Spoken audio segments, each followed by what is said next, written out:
Imagine for a second that you're looking at a standard map of the world. You see the usual stuff, right? Borders, capital cities, mountain ranges, oceans. Yep, the map we all learned in school. Exactly. Now imagine peeling that layer back. Imagine that underneath all that geography, there's a circuit board. Circuit board, okay. And the mountains aren't just rocks. They're anchors or, I don't know, stabilizers. The ancient cities aren't just ruins for tourists. They're actually server rooms. And the history you've been taught, it's just the user interface, you know, a simplified, dumbed-down screen designed to keep you from seeing the complex code running underneath. That is a very provocative way to start. But, you know, based on the material we have in front of us today, I think this circuit board analogy is barely a metaphor. Right. We're looking at what is essentially a literal engineering schematic of the entire planet. We are. Welcome back to the deep dive. Today we are stripping away that user interface. We're looking at a stack of research that claims the figures in ancient scriptures. Names that feel like they belong in these dusty, leather-bound books, you know. Or Sunday school classes, yeah. They're actually active participants in a timeline that is still unfolding. Right now, we are talking about miracles that are actually, well, descriptions of advanced quantum physics, and maybe the biggest claim of all. We're talking about why the year 2026 is the timestamp for a massive system reboot. It is a lot to take in. I mean, it really is. And because these claims are so significant, we need to be crystal clear about our source material today. Absolutely. We aren't pulling this from, you know, random internet forums or Reddit threads. We are doing a forensic analysis of the research provided by one specific person, Dr. Khaled Waleed. Right. Specifically from his channel, Almighty Covenant. Or in Arabic, Miftaḥ. Correct. And Dr. Waleed calls this work a fatah, an opening, a cosmic opening. The premise here isn't just that history is wrong. The premise is that the Earth was engineered with a specific purpose. It was broken or, let's say, hacked by a competing system. A competing system, I like that. And now it's in the process of being fixed. So it's an engineering problem, not just a historical or a theological one. That's the core of it, yeah. And to help us navigate this, Dr. Waleed's research covers really 4 massive pillars that we are going to try to explore today. First, we have the identity of a time traveler, an entity named Imran. Second, the true purpose of Petra and Jerusalem, and spoiler alert, it's not tourism. Iron close. Third, the global energy grid that we all know as the pyramids. And finally, the big one, the call that's expected in 2026. It connects quantum mechanics, ancient linguistics, and theology into one grand unified theory. It's fascinating because it refuses to treat these disciplines as separate things. Right. In Dr. Waleed's view, the theology is the physics, the scriptures the schematic. Okay, so let's start with the person who ties it all together. Because usually when we talk about these massive cosmic events, the people involved feel so distant, almost mythical. But Dr. Waleed anchors this whole thing in one specific figure, Imran. Imran, yeah. It's a name that appears really prominently in the Quran. I mean, there's an entire chapter, a surah, named Al-Imran, the family of Imran. The whole family. The whole family. You have these heavy hitters like Moses, Jesus, Mary. They are all tied to this one lineage. But here's the puzzle. It's a big one. If you go to a standard history textbook or, you know, a secular encyclopedia and you look for Imran, what do you find? You find almost nothing. He's a ghost. A ghost is the right word. He's a footnote. He's listed as the father of Mary, maybe the grandfather of Jesus, but he has no narrative. He has no story. We have stories about Abraham smashing idols. We have Moses splitting the sea. But Imran, he's just a name and a genealogy. So you have to at least, why is an entire chapter named after him? Why is he so important if he's so invisible? And that invisibility is actually the clue. That's the starting point. Dr. Waleed's research suggests that Imran isn't just a biological ancestor in the way we think of, say, a great-grandfather. Okay. Imran is a system. He is a cosmic entity. And the evidence for this, and this is where we need to get a little technical, a little granular, it's hidden in the grammar of the scripture itself. I love the linguistic detective work. It's like finding a secret code hidden in plain sight. Walk us through the specific grammatical clue, because it's pretty mind-blowing. Okay, so we have to look at the Arabic text of the Quran. Specifically, when the text refers to the wife of Imran, the Arabic word used for wife or woman is imrat. Imrat, got it. Now, in Arabic script, the letter T at the end of a word can be written in 2 different ways. There's what's called the closed T, the ta marbuta, which looks like a little circle with 2 dots on top. This is the standard, normal grammatical ending for feminine nouns. It implies completeness, containment, a closed circle. It's It's a finished relationship, let's say. Okay, so that's standard grammar. If I'm writing a letter to my aunt or talking about a queen, I'm probably using the closed T. Usually, yes. That's the default. But in this specific instance, when referring to the wife of Imran, the word is written with an open T, a ta maftuha. It looks different. It's shaped like a flat boat or a saucer with 2 dots inside. And that's not normal. Dr. Waleed points out that in the Quranic script, this isn't a typo, and it is absolutely not an accident. The open T is used very specifically to imply a relationship that has been severed, interrupted, or is physically disconnected. Okay, so traditionally, scholars might look at that and say, oh, maybe they were divorced, or maybe he just died. You know, that's a disconnection. Right, and those are the standard ground-level human interpretations. But Dr. Waleed goes deeper into the cosmic implication. He posits that this open T signifies that Imran didn't just die in the biological sense of, his body is now in the ground. Okay. He stepped out of the linear time dimension. He was physically disconnected from the timeline of his wife and family. He ghosted the timeline. He literally ghosted the timeline. Yes! In a way, that's perfect. He fathered Mary, ensuring the lineage, and then he just disappeared from the equation. Why? Because he's a traveler. Because according to this research, he is a traveler across time. He had to leave to continue his mission elsewhere at another point in the timeline. The open T is the grammatical marker of a door left open or a connection that stretches across a dimension we just can't see. Wow. This is where the theory takes a massive leap then. Because if he's stepping out of time, he's not just Imran, the father of Mary.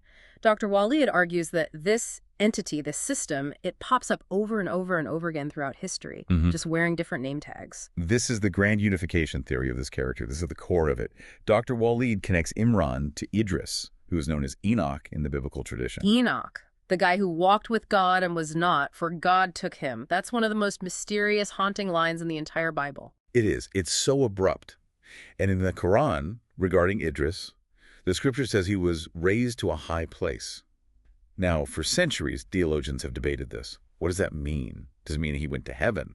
Does it mean he got a promotion in his spiritual rank? It's always seen as metaphorical. Always. But Dr. Waleed looks at the text and says, no, what if it's a physical location? A high place implies a higher dimension or maybe an orbital station, a place where the laws of physics, and specifically the flow of time, operate completely differently than they do for us down here. It's relativity. It's Einstein's theory. If you go fast enough or you go high enough out of a gravity well, time literally slows down for you relative to Earth. Exactly. Think of the movie Interstellar. Remember that scene on the water planet? Oh, yeah. Where they have to be quick because every hour they spend there is 7 years back on Earth? Right. If Idris or Imran is operating from this high place, he can dip into our history at different points while remaining effectively the same age. He's operating from a control room that's outside the flow of the river of time. So he appears as Idris in early history? That's one appearance. But then where does he pop up next? He appears in the middle of the timeline as the servant, Al-Qidir. This is the mysterious, enigmatic teacher who encounters Moses. I remember this story. It's one of the strangest, most perplexing narratives in any religious text. Moses, who is this major prophet, a lawgiver, a towering figure, he meets this servant and basically asks to follow him, to learn from him. And the servant's response is basically, you're not going to be able to handle it. You won't have the patience. You won't understand what I'm doing. And Moses, being Moses, he's proud. He insists. He wants the knowledge. So they travel together. And the servant proceeds to do 3 things that seem completely irrational. I mean, they look criminal. First, he drills a hole in a boat. A boat belonging to poor fishermen who just gave them a free ride? Exactly. Seems like a terrible thing to do. You're sinking their livelihood. Right. Then he kills a young boy, just straight up ends his life on the side of the road. Which is horrifying. And finally, he rebuilds a crumbling wall for a town that just refused to give them any food or hospitality. He does free manual labor for a bunch of ungrateful people. And Moses just freaks out at every step. He's the lawgiver, right? He sees a guy killing a kid and damaging property, and he's like, what is wrong with you? This violates every moral and legal code I know. Of course. From a linear, ground-level perspective, the servant's actions are monstrous. But then you get the explanation at the end. The servant says, I did not do this of my own accord. He explains that the boat was about to be seized by a tyrant king who was confiscating every single working boat in the area. By damaging it just enough, he made it look worthless, so the poor family actually got to keep it. He saved their livelihood. Okay, that makes sense in hindsight. A bit of a gamble, but it makes sense. Then he explains the boy. He says the boy was destined to grow up and become a terrible tyrant who would corrupt his faithful good parents and cause them immense suffering. So he was removed from the timeline. That's the Minority Report logic. It's pre-crime. You're acting on future knowledge. Exactly. And the wall, well, we'll get to the wall in detail later because it's hugely important. But the main point is, the servant knew the future. He could see the trajectories of these lives, of these objects. He had access to a higher level of information. So in the context of Dr. Waleed's time travel theory, this isn't just mystical insight. This is mission intelligence. That's it. The servant Imran is a temporal agent. He is pruning the timeline. Exactly. He's not just some wise guru teaching Moses a lesson about patience. He's an engineer correcting deviations in the system. He is protecting the Bashar, the specific lineage of Adamic humans, from fatal corruption. He pops in, makes a surgical adjustment to history to ensure the core lineage survives, and then pops back out to his high place. This is incredible, and that brings us to his third identity. We have Idris the Ascended, we have Kidra the Timeline Pruner, and then we have the Master Engineer, Dhul Qarnayn. The two-horned one. A figure described as traveling to the setting of the sun and the rising of the sun. He's the one who builds the Great Barrier against Gog and Magog. So wait, Dr. Waleed is saying these are all the same entity? The exact same entity. Right. The time traveler. The guardian of the timeline.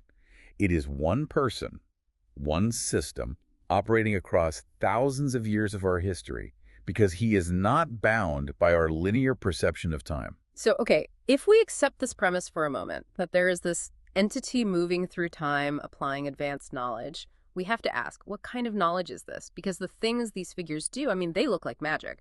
Rebuilding walls instantly, teleporting thrones, knowing the future. Any sufficiently advanced technology is indistinguishable from magic. Arthur C. Clarke. Arthur C. Clarke's third law. Mm-hmm. And it is the absolute backbone of Dr. Waleed's physics argument. He argues that these scriptures are not books of magic. They are books of physics that we just haven't understood yet. Let's look at what he calls the physics of miracles. And the prime example here, the one Dr. Waleed really focuses on to make this point, is the throne of the Queen of Sheba. Right. The story of King Solomon. So Solomon is this king who controls a vast, powerful kingdom, and he invites the Queen of Sheba to visit. He wants to impress her, to show her the power and sophistication of the system he represents. A bit of a power move. A huge power move. So he wants her massive, ornate throne brought to him from her kingdom in Yemen, all the way to his court in Jerusalem, and he wants it there before she arrives. He's showing off. He turns to his court and says, "Who can bring this to me?" And a jinn, which is described as a powerful, non-human, spectral being, steps up. The jinn says, "I can bring it to you before you stand up from your seat." Now, assuming a royal court session takes, what, a few hours? That's incredibly fast for physical transport across hundreds of miles. That's faster than any jet we have today. It is, but it's still physical transport. It's moving an object from point A to point B. It's fast, but it's still travel. Exactly. He's proposing to fly it there, essentially. But then another figure speaks up. The text calls him the one who had knowledge of the book. Dr. Waleed identifies this figure as our time traveler, Imran Idris, who was present as an advisor in Solomon's court. And this figure says, "I will bring it to you before your glance returns to you." In the blink of an eye, and poof, the throne is just there, in front of Solomon. Now, usually we hear this in a sermon and we think God performed a miracle. And in a sense, yes, everything is from the Creator. But Dr. Waleed says, look at the mechanism. The text attributes this incredible feat to knowledge of the book, not prayer, not a special plea, knowledge. So what is the scientific difference between what the jinn proposed and what Imran did? That's the key. The jinn proposed moving matter through space. That takes time. You have to deal with friction, air resistance, distance. Imran performed teleportation. Wow. He dematerialized the throne in Yemen, converted it into energy or data, transmitted that data instantly, and then rematerialized it in Jerusalem. That's Star Trek. That's a transporter beam. It's quantum entanglement on a macro scale. It is. It's the conversion of mass to energy, EMC22 energy. If you understand the fundamental code of the universe, the book, you can manipulate the projection. Dr. Waleed argues that because Imran was raised to the high place, he understands the physics of the universe from the outside in. He has root access. He has root access to the simulation, if you want to use that metaphor. Yeah. He understands that matter is just condensed energy, and if you know the right frequency, you can uncondense it and recondense it anywhere you want, at will. This brings up another one of those mysterious phrases we see in these texts, the logic of birds. Solomon and his father, David, were said to have been taught this. And I always picture Dr. Dolittle, chirping at pigeons and understanding their gossip. But according to Dr. Waleed, that's not it at all, is it? No, not even close. He suggests logic of birds is a mistranslation, or more likely a metaphor for the mastery of sound, frequency, and resonance. Okay, how do you get from birds to advanced physics? What's the connection? Well, think about it. How do birds navigate across the entire globe with pinpoint accuracy? They use the Earth's magnetic fields and frequencies. How do they communicate? Through complex tonal patterns and songs. Birds are masters of waves. Dr. Waleed argues that logic of birds isn't about chatting with animals, it's about understanding the fundamental and wave nature of reality. So David and Solomon inherited a technology of resonance from Imran. A science of resonance, yes, and they used it for engineering. The Quran says that iron was softened for David. The term is Zubar al-Hadid. Now, you can interpret that in the simple way, which is he was a really good blacksmith who knew how to use a hot furnace. Right, the conventional explanation. Or if you look at the miraculous context and the knowledge of the book, you can look at resonance. We know today with our own science that if you hit the precise resonant frequency of an object, you can alter its physical structure. We use acoustic levitation to lift small objects. We use sonic drills to cut through rock or bone without heat. So if you could scale that technology up, softening iron isn't about heating it in a fire, it's about vibrating its molecular structure until it becomes malleable. Exactly. Like clay. You use sound to excite the atoms until the metal loses its rigidity. You could literally shape it with your hands. Precisely. And that technology, that incredible ability to shape matter with sound and frequency, leads us directly to the biggest piece of physical evidence in this entire theory. We need to talk about the laboratory. We need to talk about Petra. This is where the geography gets really controversial and for me really fascinating because most people know Petra as the beautiful tourist site in Jordan, the Rose City. Indiana Jones rode a horse through the sick in The Last Crusade, but Dr. Waleed connects it to Mecca. Yes, and we need to be very careful with the terms here to follow Dr. Waleed's specific argument. He distinguishes between Mecca, which he says is the location of this massive engineering project, and Becca, which he identifies as the spiritual core. For him, the Mecca referenced in this research is specifically Petra. So why Petra? What's the evidence that this wasn't just a city, but a high-tech site? You just have to look at the structures. Go look at pictures of the treasury, the El Khazna, and the monastery. Yeah. These are not built by stacking bricks or carving blocks and lifting them. They are carved directly out of solid sandstone cliffs. But look how they are carved. They are carved from the top down. Which any architect or engineer will tell you is an absolute nightmare. If you make a single mistake at the top, the entire facade below it is ruined. Not to mention you need massive, massive scaffolding to reach the top to even begin. And yet, there are no notches in the rock for scaffolding. There are no places where they would have inserted the beams. And the precision of the carvings, the symmetry, it's millimeter perfect over hundreds of feet. Dr. Waleed argues this was not done by thousands of slaves with copper chisels. So it was done with the sound technology. It was done using the technology we just discussed. Resonance. They weren't chipping away at the rock. They were vaporizing it or softening it to shape it. It's like 3D printing in reverse. It's subtractive manufacturing using sound waves. So Petra isn't a city where people lived? It's not a necropolis, a city of the dead like mainstream archaeology says? Dr. Waleed calls it a laboratory, a factory, a power station. He points to the sick, that narrow winding canyon you have to walk through to get to the treasury. Tourists think it's just this dramatic, beautiful entrance. And it is. It is, but Dr. Waleed describes it as a hydraulic and containment system. A containment system for what? What were they containing in there? They're containing the energy needed to power the radam, the barrier. We're back to Dulkarnain, the two-horned one, the engineer who built a barrier to hold back Gog and Magog. Correct. And the text is very specific about the materials he used. It says he used two things. Zubar al-Hadid, which means blocks or ingots of iron. Okay, iron. Makes sense for a wall. And kitter, which means molten copper. Now, pause for a second. If you wanted to build a strong physical wall to keep out invading armies, would you use copper? Absolutely not. Copper is soft. It's incredibly expensive. You'd use stone, granite, something hard and cheap. Using copper to build a defensive wall is, like you said before, like building a tank out of tinfoil. It's absurd. It is absurd. Unless the wall isn't primarily physical, what do you use copper for in technology? Wiring, electronics. It's one of the best conductors there is. Exactly. And iron.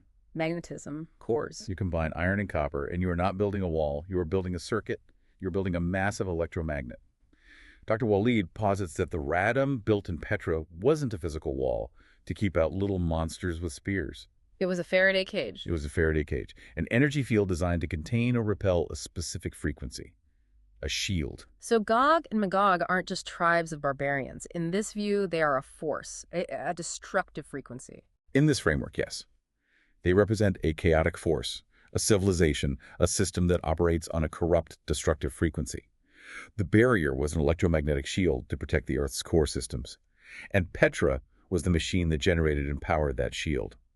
The iron blocks provided the magnetic core, the molten copper provided the conductive winding, and the geology of the canyon provided the physical and hydraulic containment for this massive machine. Okay, my mind is kind of blown right now. So if Petra is the lab, the shield generator, what is Becca? You made a point of saying they are different. Becca, according to Dr. Waleed's research, is Jerusalem. Jerusalem. Specifically the holy site there, the location of the Temple Mount. Yeah. He identifies Becca as the core, the master server for planet Earth. The master server. Okay, so we have Petra as the lab and the barrier, and Jerusalem as the core. What does the core do? If Petra is the high-tech hardware, Becca is the CPU and the primary network hub.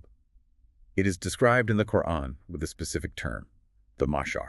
The sensor. The sensor. It is ground zero for the Earth's entire electromagnetic resonance. It's the origin point of the signal. It is the place where the planet's operating system connects to the wider cosmic grid. That implies a network, though. A server is useless by itself. If Jerusalem is the hub, what are the nodes? What are the routers and Wi-Fi extenders? The pyramids. Of course. It always comes back to the pyramids, doesn't it? It has to. But not just the ones in Egypt. Think bigger. The pyramids in Mexico, in China, in Sudan, in Bosnia, all over the world. Dr. Waleed calls this the energy con theory. He argues that the pyramids are not tombs. We have never found an original, undisturbed burial of a pharaoh inside the Great Pyramid. That's true. There are always these empty granite boxes with very specific, very strange acoustic properties. People go in there to chant because the resonance is so intense. Dr. Waleed calls them anchors. The Quranic term is rawasi. They are power plants. Or, to be more precise, they are wireless receivers. Like Tesla towers. Exactly like Tesla towers. Nikola Tesla wasn't an inventor in that sense. He was a rediscoverer. He was trying to rebuild what Imran had already built on a global scale. The Earth is a giant magnet. It spins. It generates a powerful charge. If you know how to tap into that, you have free, unlimited, clean energy anywhere on the planet. And the pyramids were the devices to do that. They were the receivers designed to tap into the main signal broadcast from the Becca hub and then distribute that energy wirelessly to the surrounding populations. This is a breathtaking image. The ancient world wasn't primitive and dark. It was illuminated by clean, wireless, resonant energy. No pollution, no scarcity, no power lines crisscrossing the landscape, just pure connection to the Earth's own energy field. So, what happened? Why are we paying electric bills? Why are we burning dead dinosaurs for fuel and choking the planet? That is the tragedy at the heart of the story. Someone pulled the plug. And this brings us to the central conflict of Dr. Waleed's anthropology. The struggle between Bashar and Insana. Okay, we need to define these terms very carefully because I know Dr. Waleed uses them in a very specific way that's different from just standard Arabic conversation. In day-to-day Arabic, insan and bashar both kind of just mean human, right? And they can, yes. Yeah. But in the Almighty Covenant framework, Dr. Waleed draws a very sharp distinction based on their specific usage in the Quran. Bashar refers to the upgraded human, the Adamic lineage, the believer. The Bashar is the human who is designed to live in this system of abundance connected to the mother of villages, which is Becca. They are meant to focus on spiritual growth and stewardship, not mere survival. They are resonant beings tuned to the Earth's frequency. So Bashar is the good guy, for lack of a better term, the intended user that the whole system was built for. Correct. Then you have Insan. In Dr. Waleed's research, Insan is defined as the detached human, the forgetful human. He links this specifically to the behavior pattern of those who broke the covenant, those who shed blood and caused corruption on earth. He often associates this with the corrupted Israelite influence or the Gog and Magog system. But he is very clear. This is about behavior and a spiritual state. not about ethnicity. It's the system of scarcity versus the system of abundance. That's it exactly. Think about it. If energy is free and abundant, you cannot control people through resources. You cannot have a hierarchy based on who owns the oil fields. If everyone has a pyramid in their region powering their homes and lives, who needs a king? Who needs a bank? The insan system, this parasitic system, realized that to rule they had to disconnect the grid. So they shut down the pyramids, they hid the knowledge of resonance. They covered up the truth. And that is the literal meaning of the Arabic word kuf, which is often translated as disbelief. Its root meaning is to cover something up. They buried the knowledge of resonance and replaced it with combustion. They replaced cosmic abundance with artificial scarcity. They created debt, banking, wage slavery, all tied to resources. This is the matrix. We are living in a resource scarcity simulation created by the insan system, while the free energy hardware is sitting right there all around us, just turned off. Exactly. And Imran the Guardian, the time traveler, he saw this coming. He knew the Bashar were being overrun. He knew the corruption was spreading too fast and the knowledge was being lost or twisted. So he built the wall. Not just the electromagnetic wall at Petra. A different kind of wall. A wall in time. A wall of ignorance in a way. He hid the knowledge. This is the story of the treasure beneath the wall. Yes. Let's go back to the story of Moses and the servant, Khidir. The last thing he did was rebuild a crumbling wall to protect a treasure belonging to two orphans. Dr. Waleed says that treasure isn't a chest of gold coins. The treasure is the Ark of the Covenant. And the Ark isn't just some magic box that melts faces. It's a hard drive. It's a hard drive. It contains the genetic code for the Bashar and, crucially, the knowledge of the book, the user manual for the Earth's operating system. Imran hid it away behind this barrier of time and ignorance until the orphans could grow up. Until they reach their maturity. That's the line from the scripture, isn't it? The guardian locked the library because the kids were burning the books. Exactly. He put the truth in a time capsule to be opened when the rightful heirs were ready. And that brings us finally to the date, January 2026. Why now? Of all the times in history, why is 2026 the year they reach their maturity? Dr. Waleed points to the convergence of multiple timelines and just the state of the world. He argues that the radam, the barrier that Dul Qarnayn built, the one holding back the chaos but also holding back the truth, is now collapsing. And we can see it, can't we? The informational barrier is definitely gone, for better or worse. Look at the surge of artificial intelligence. Look at the absolute flood of digital data. Dr. Waleed identifies this chaotic, overwhelming digital noise as the modern manifestation of the Gog and Magog wave. It's crashing over us. The insane system of control is peaking. We are drowning in information, but starving for wisdom. But the collapse of the barrier is a double-edged sword. It also means the treasure, the knowledge, is finally accessible again. Exactly. The time of the orphan's maturity has arrived. The reset is coming. And Dr. Waleed points to a very specific prophesied event. It's called the call from a nearby place. The call. Okay, what is the call? Are we talking about an audible sound? A trumpet blast from the sky? The nearby place is Becca, Jerusalem, the core. Right. And the call isn't a guy with a megaphone. According to this research, it is a cosmic event. Think of it as a massive planet-wide electromagnetic pulse, an EMP. Or, better yet, a cosmic frequency that is about to be emitted from the core. A signal that wakes up the entire system. Yes. It happens in stages. Step 1. The signal from Becca pings all the receivers, the pyramids, the anchors. It basically turns the planetary Wi-Fi back on. The Earth's natural energy grid reactivates. The planet starts humming again at its correct frequency. Okay. Step 2. Step 2 is the kicker. The artificial low-frequency technology of the insane world. Our silicon chips, our banking servers, our surveillance drones, our AI weapon systems, they are not built for that frequency. They're built on a different artificial logic that is incompatible with the Earth's true resonance. They get fried. They get fried. They are rendered instantly useless. Dr. Waleed uses a really powerful image from the scriptures. Falsehood will liquefy and vanish like salt in water. The matrix of control, the banking systems, the surveillance grid, it just melts. That is both a terrifying and an incredibly liberating thought. Your bank account that acts as a chain, gone. The surveillance camera on the corner, it goes dark. The drone overhead, it just falls out of the sky. Yeah. But the pyramids light up. And the Bashar, those humans who are tuned into the natural resonance, those who have kept their biological and spiritual frequency pure enough to receive the signal, they don't just survive the reset, they thrive. They get their inheritance back. They are the orphans who have finally reached maturity and are opening the treasure box. This puts Dr. Waleed's work in a really interesting light. He's not just analyzing history or theology as an academic. He's trying to prep us for an event. He views his research, what he calls the thought of Khaled, pen of Waleed, as the software update for humanity. If the hardware reset, the birth event happens, and your brain isn't running the right operating system, you'll crash. You'll panic. You will think it's the end of the world. But if you have the knowledge, if you understand the schematic, you'll realize it's just the system rebooting to its factory settings. So he is providing the codes, the dhikr, which means remembrance. He's trying to remind our consciousness of its original programming. He's fine-tuning the human receiver for the coming signal. It's a complete worldview shift. It's profound. We aren't progressing from caves to iPhones in a straight line. We are recovering from a long, engineered dark age of technology suppression. We're moving back to an age of cosmic abundance and resonance. And that transition, he claims, is happening now. 2026 isn't the end of the world. It's the end of the illusion. So I guess the final question for you, the listener, is a pretty heavy one.